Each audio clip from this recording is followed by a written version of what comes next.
What was your take on last night's game? So, Doc Rivers said before last night's game that Lonzo Ball is not going to be good. He's going to be great, which is exactly what Earl Watson has said, sitting in your seat a couple of times right here on this show.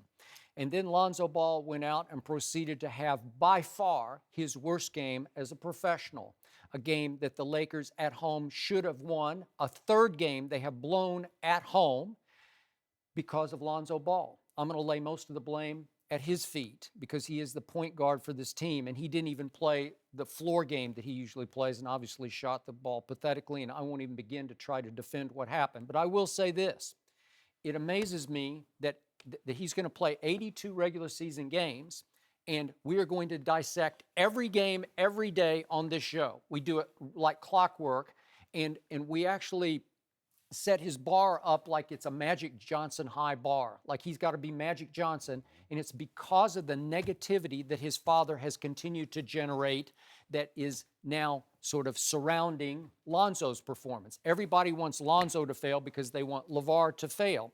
And I don't think it's fair for a kid who just turned 20 years of age and is trying to learn how to play point guard under this much pressure and scrutiny, which is the most any rookie in any sport ever has been under at this point in his career.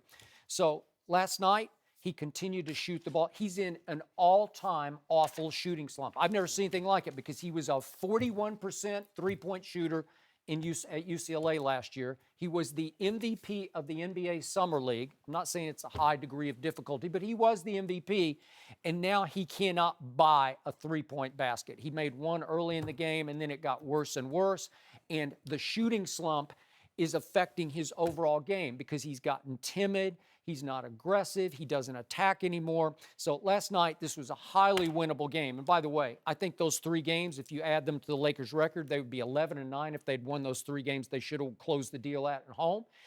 That they'd be now in the 7th seed in the playoffs. I think this team is good enough. It has enough talent. It could be a Western Conference playoff team this year, but he is going to have to grow up fast. And he's going to have to figure out, you were a shooter, you are a shooter. He's going to have to figure out how to shoot his way out of this slump because I think he is still capable. But he comes in with 5:13 left, got put back in the game, and they're down 3. And immediately I'm thinking, I'm watching, you got to attack. Nobody can keep you out of the lane. You're 6'7". He's probably, what are you, 6'7"? That's what I thought. He's right in your ballpark, and he's got a great handle, and he's got underrated quickness. He can just get in the lane at will. Set somebody up. Get somebody an open three. Make something happen in the lane. He just passes the ball on the perimeter and then goes and drifts off and tries to get lost over on the weak side like he doesn't even want to be part of this. And then with 2:24 left, and we could see this play, he snatched a rebound, which I think he's the best rebounder on the team, and takes one big dribble, and he's got Julius Randle on a break, and you see it right here. He just threw it too far. I don't know. It's like he's losing confidence because he's lost confidence in his shot in his overall game. One dribble, it's just a little too far. If you make that, you're down 1 at that point. You could have been up 2 and brought the house down with the dunk, right? If you make that pass. So he missed that play. And then the Lakers had 4 three-point shots in the last 5 minutes, missed all 4 of them, and they let the Clippers basically steal a game because Lou Williams just went, he just goes crazy. He scored 42, and they couldn't stop him. They couldn't keep him from the basket. Their defense broke down. I think they looked to Lonzo like, do it. Do what we know you can do. And he just shrinks and closes up and closes down. And I can't defend any of it, but at some point, I believe he's going to be as great as Doc Rivers thinks that he's going to be. Well, I definitely agree. Well, shout out to Lou. I seen him score 40, 50 points in the ABL league we play in every summer. But I think it's enough of the politically correct answers with him. I think Luke is hurting him, and I think his dad is hurting him. I think somebody needs to pull him to the side and say, look, you're the number 2 pick in this draft. Go out there and just play basketball. Don't worry about making mistakes. Don't worry about making the shot. Go out there and play as hard as you can and try to do all you can. Don't worry about being J. Kidd right now. Don't worry about being Magic Johnson right now. Don't even worry about doing what your dad telling you to do. Go out there and play the game you love to play and play basketball and just play the game. Don't worry about being a certain player. Don't worry about being leading in assists. Don't worry about none of it. Just go out there and play and let the game come to you. And I think he's thinking entirely too much. What his dad has done, he put a lot of pressure on him, but I think as coaches, they need to be more real with him and tell him, just go out there and play. Stop worrying about your shot. Stop worrying about being who everybody else wants you to be and just play the game that you love. And I think things will be fine if he does that. let's be real, Stacks. He's not very good right now. Not Now, right now. what he might He is a rookie, though. Right. What he might be, but Skip, I can assure you, if we go back and pull tape, we can find opposing coaches that say Kwame Brown would get it right.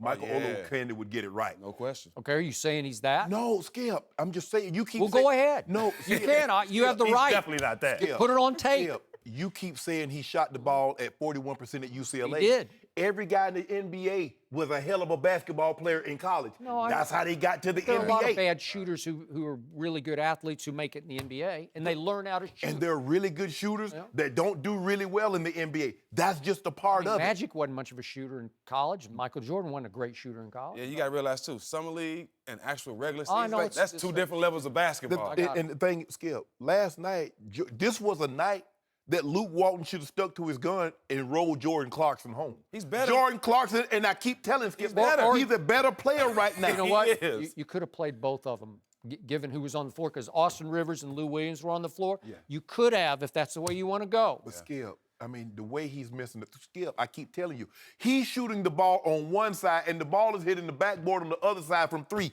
It's not even close. It's the all-time worst slump I've There are ever seen. 212 players, Stacks, that have taken at least 100 shots. Lonzo Ball is dead last in field goal percentage of 212 that's taken that many shots. And you tell me this is going to get fixed this year? Do you know how many clutch threes he hit last year for UCLA? lot. How many clutch? I'm just saying. That's UCLA. Yeah. That's college. But I saw the ball go in with his awkward, outrageous, unconventional shooting Skip, motion. you covered this game so long. You've seen great football, basketball, baseball players be great in college, and that doesn't transfer.